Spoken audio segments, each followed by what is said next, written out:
Hello বন্ধুরা, আমি শর্মিষ্ঠা। আজকে আবার তোমাদের সামনে আমরা চলে এসেছি নতুন একটা ব্লগ নিয়ে। আশা করি আমরা যেসব বিষয়গুলো নিয়ে আলোচনা করছি তোমাদের সেটা উপকারে লাগছে বা তোমাদের কাজে লাগছে নিশ্চয়ই।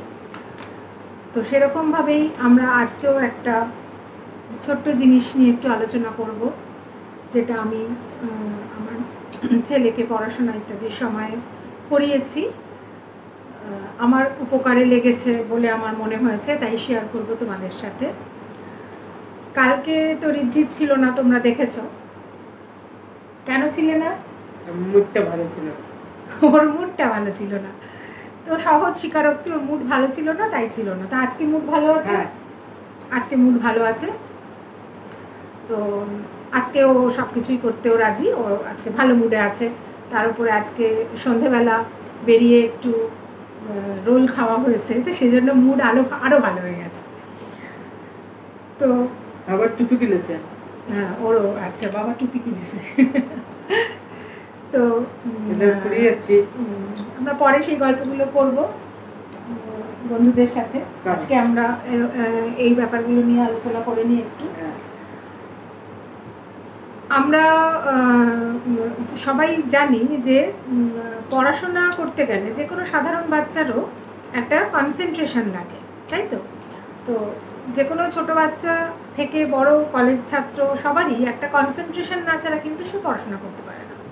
তো সেই কনসেন্ট্রেশনটা এইসব স্পেশাল নিডস বাচ্চাদের ক্ষেত্রে তো আরও কম থাকে। তারা তো এক জায়গায় বসতেই চায় না। মেনলি ছোটোবেলায় যখন পড়াশোনাটা শুরু হয় সেই সময় তো তারা মানে সেই কনসেন্ট্রেশন লেভেলটাই থাকে না যে এক জায়গায় বসে অন্ততপক্ষে আধ ঘন্টা পড়বে বা একটা কোনো সাবজেক্টের মধ্যেই নিজেকে কনসেন্ট্রেট করে রাখবে। সেই ব্যাপারটা থাকে না, কম থাকে।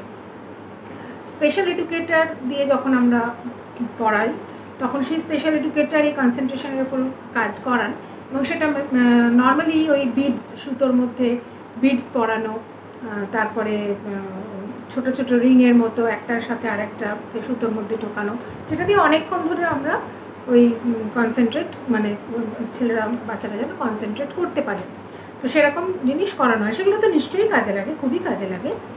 কিন্তু আমি যখন ছেলেকে ওই ছোটোবেলা থেকে পড়াতে বসিয়েছি, তো আমার যে ডাক্তার আমি দেখাতাম, মানে রেগুলার বেসিসে যে ডক্টরের কাছে ওকে নিয়ে যাওয়া হতো, তো উনি আলাদা করে মানে ওনার সাইকোলজিস্ট বা অন্যরকম কিছু ছিলেন না, কিন্তু উনি কয়েকটা টিপস আমাকে দিয়েছিলেন। সেই টিপসগুলোর মধ্যেই, এবং ওটা আমার খুব কাজে লেগেছিল, যে বলেছিলেন যে যখনই পড়াতে বসাবেন তখনই এই কনসেন্ট্রেশনের ওপর এই লেখার কাজগুলো একটু করাবেন, যেটাতেও মজা পায়। এবং তাহলে দেখবেন পড়তে বসার একটা আগ্রহ আসবে, এবং একই সময়ে, প্রতিদিন একই সময়, মানে কোনো দিন যদি সন্ধ্যে 7টা থেকে 8টা আমরা পড়াতে বসাই, তো প্রত্যেক দিনই 7টার সময় বসে ফার্স্ট ওই কাজটা করিয়ে নেবেন। ধরুন আমাকে অনেক রকমই বলেছিল, আমরা আজকে 3-4টা জিনিস নিয়েই কথা বলবো, তো ওইটুকুনি একটুখানি করে নেবেন। প্রথম হয়তো করতে চাইবেন না, বিরক্ত, তারপরে দেখবেন ব্যাপারটার মধ্যেও একটা মজা পাচ্ছে, এবং মজা পেলে কি হবে, সেই একটা কনসেন্ট্রেশন লেভেল কিন্তু তৈরি হয় ওই ড্রয়িং পেন্সিল বা লেখার মধ্যে দিয়ে। তো আজকে ঋদ্ধিতকে আমি এটা অনেক ছোটোবেলা থেকে করিয়েছি, এবং থ্যাঙ্ক গড যে ঋদ্ধিত কিন্তু ছোটোবেলায় প্রচণ্ড যন্ত্রণা করেছে, লিখতে চাইনি, হ্যাঁ না তেন অনেক রকম ছিল। মানে আমার ওকে লেখাতেই মোটামুটি 6 মাস চলে গেছে, কিন্তু তারপর থেকে কিন্তু ওর সেই কনসেন্ট্রেশন লেভেলটা আস্তে আস্তে কিন্তু গ্রো করেছে, এবং ও এখনও পড়ার থেকে বেশি লিখতে ভালোবাসে। যে মানে লিখে একটুখানি ভিজুয়ালি একবার দেখে নিয়ে সঙ্গে সঙ্গে সেটা লিখে ফেলা। তো এই লেখার জায়গাটা যদি আসতে পারে তাহলে কনসেন্ট্রেশন লেভেলটা আরও বেশি হাই হবে।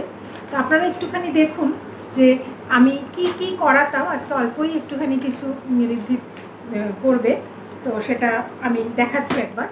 তো করে দেখাবি তো এবার বন্ধুদের? আচ্ছা, প্রথমে আমরা কি করছি, এটাকে কি বলে? কালার স্টেপলিং। কালার স্টেপলিং করো। এক একটা কালার দিয়ে 6খানা করে দাগ কাটছে, তাই তো? Very good. পাশে আবার লম্বা লম্বা করে।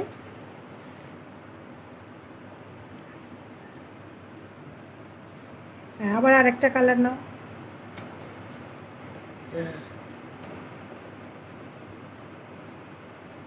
এটা কি কালার নিলে? ইয়েলো। হ্যাঁ, আবার একটা কালার নাও।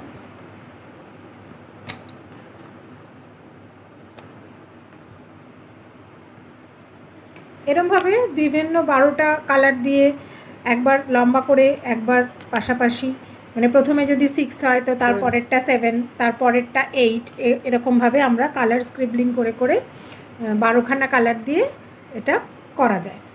এরপরে যেটা সেটা হলো স্মল টু বিগ। না, কালার নো। প্রথমে একটা স্মল গোল কালার নো, একটা স্মল থেকে বিগ কালার দিয়ে, ডিফারেন্ট কালার দিয়ে একটা স্মল পয়েন্ট, তারপরে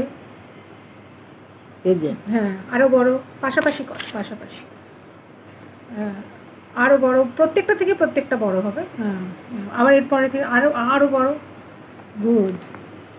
হ্যাঁ, প্রত্যেকটা থেকে প্রত্যেকটা বড় করো, একদম বড় বড় রসগোল্লার মতো। এটা একটা কালার দিয়ে হলো।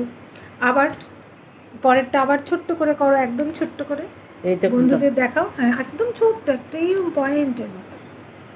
গুড। হ্যাঁ, তারপরে তার থেকে একটু বড় পয়েন্ট, তারপরে করো আরও বড়, আরও বড়। গুড। হ্যাঁ, এরমভাবে প্রত্যেকটা, এরমভাবেও মানে এটা থেকে কি হয় যে একদম ছোট, তারপর থেকে বড়, মানে ছোট থেকে বড়োর আইডিয়াটা হয়, বড় থেকে ছোটোর আইডিয়া হয়।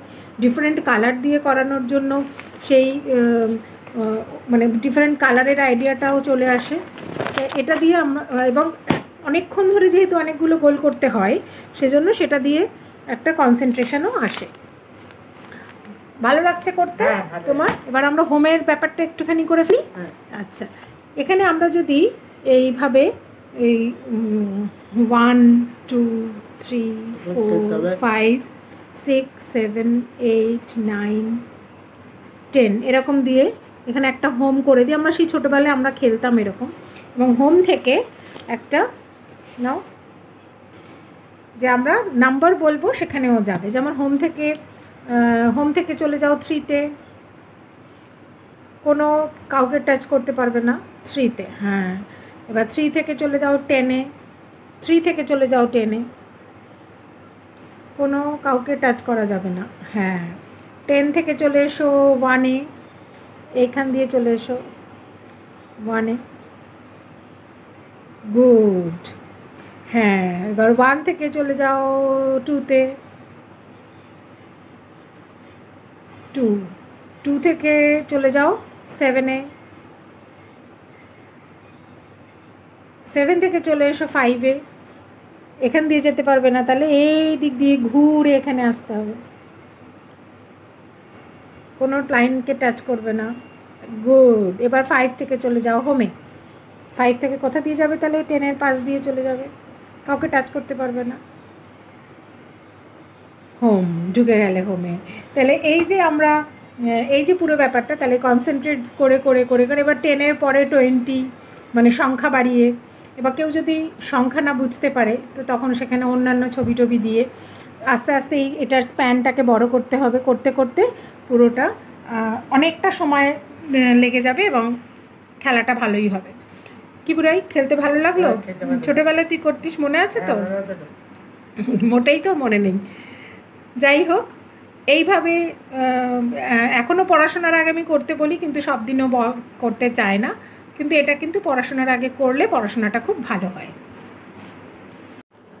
তাহলে এইভাবে যেটা ঋদ্ধিত আজকে করে দেখালো, আপনারা সেভাবে ছোট ছোট বাচ্চাগুলোকে যখন পড়াবেন, ওটা তার আগে ওদেরকে করিয়ে দেখতে পারেন, দেখবেন ওরা মজাও পাবে, প্লাস ওদের মানে কাউন্টিং শেখার জায়গাটা তৈরি হবে, ছোট থেকে বড় শেখার জায়গাটা তৈরি হবে, এবং একটা কনসেন্ট্রেশন তৈরি হয়।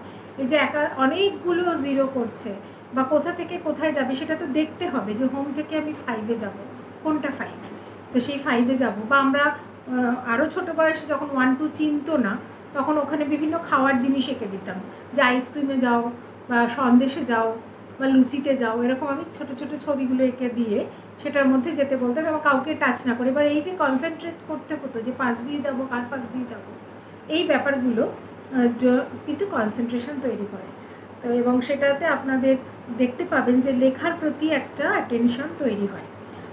তো এই অ্যাটেনশানটা তৈরি করানোটা খুব দরকার আমার মনে হয়, তাতে এক জায়গায় বসে থাকারও প্রয়োজন আছে। আর